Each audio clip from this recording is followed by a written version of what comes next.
Եթե ուզում եք, որ ձեր քունը լինի լավ ու խոր, իսկ եթե ձեզ անհանգստացնում է անքնությունը կամ առավոտյան քնից հետո ձեզ զգում եք հոգնած, ապա այսօրվա տեսանյութում ես ձեզ կտամ պարզ խորհուրդ։ Փորձեք սա, հնարավոր է, որ ձեզ օգնի։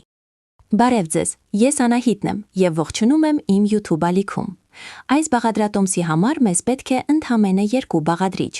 Առաջին բաղադրիչը մեղր։ Ինչու ենք օգտագործում մեղր, որովհետև մեղրը մի փոքր բարձրացնում է ինսուլինը։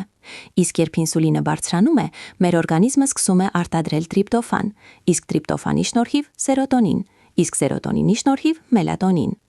Մենք բոլորս գիտենք, որ մելատոնինը այն հորմոնն է, որը մեզ հանգստացնում է գիշերը և բարելավում է քունը։ Շատ մարդիկ այսօր պարզապես ընդունում են մելատոնինի հաբեր, որովհետև դա օգնում է անքնության դեպքում և բարելավում է քունը։ Բայց ինչու անմիջապես ընդունել հաբերը, եթե կարող ենք աշխատել խնդրի արմատների վրա։ Ահա այս բաղադրատոմսում կա մեղր։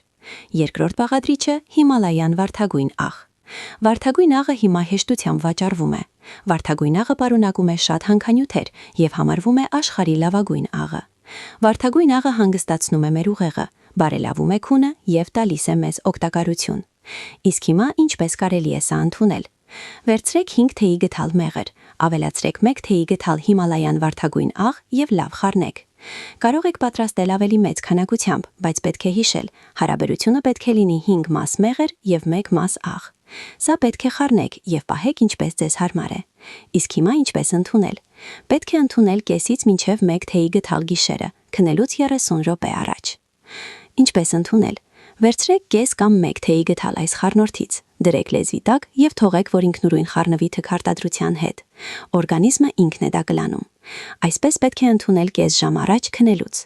Շատ մարդիկ ինձ տվել են լավ արձագանք այս խառնորդից։ Այն շատ պարզ է, բայց շատ արդյունավետ։ Անպայման փորձեք։